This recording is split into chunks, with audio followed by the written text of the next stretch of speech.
Right. So, last night I did a pretty strange thing that I need to talk about. I let a troubadour stay the night at my house.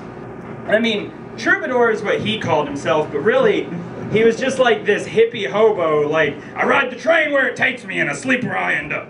Like, he was one of those kind of guys. And I did this because, you know, lately I've really been struggling with the idea, like, I want to be a better person. I think people in general just need to be more compassionate and caring to strangers. And they say, like, you know, you need to be the change that you want to see in this world.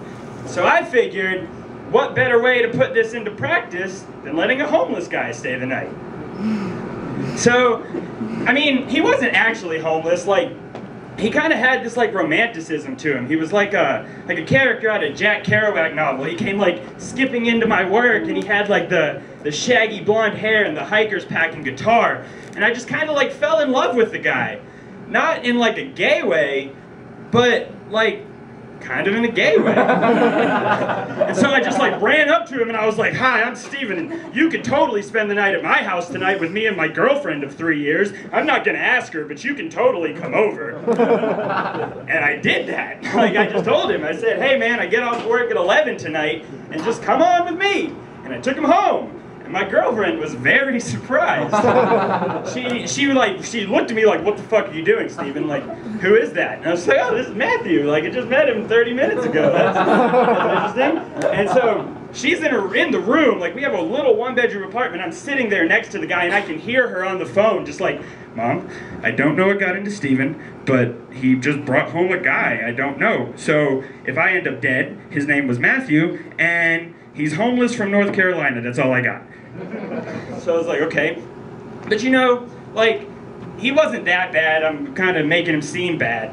And he was actually really nice. And that whole, like, hippie, you know, rambling man, it's like that movie Into the Wild. That whole lifestyle really interests me. But I know I'm way too big of a pussy to ever even attempt to think about doing that. Like, you know, just leaving and just living off the land or what's left of it. And so I was talking to him and I was like, you know, what are some stories? What are some of the most interesting things you've come across?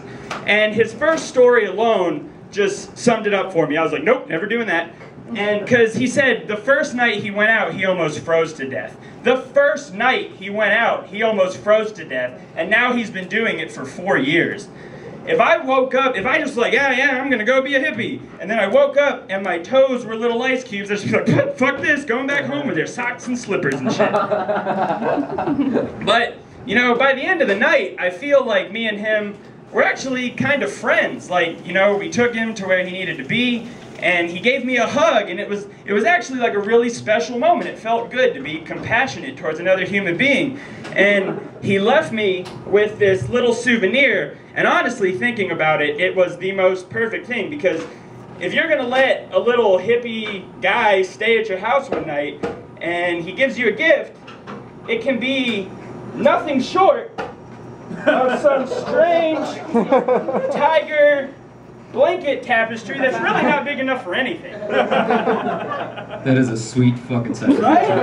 Yeah. And his only advice when he gave this to me, he goes, "Don't whip it out on Asian people. They don't handle unexpected tigers well."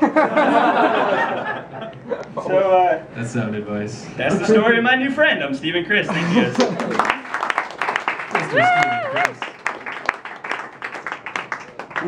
Did you wear that as a, no, it's too big for a bandana. Wear it as a cape, he told me. Tiger cape. They'll see the eyes and they'll know.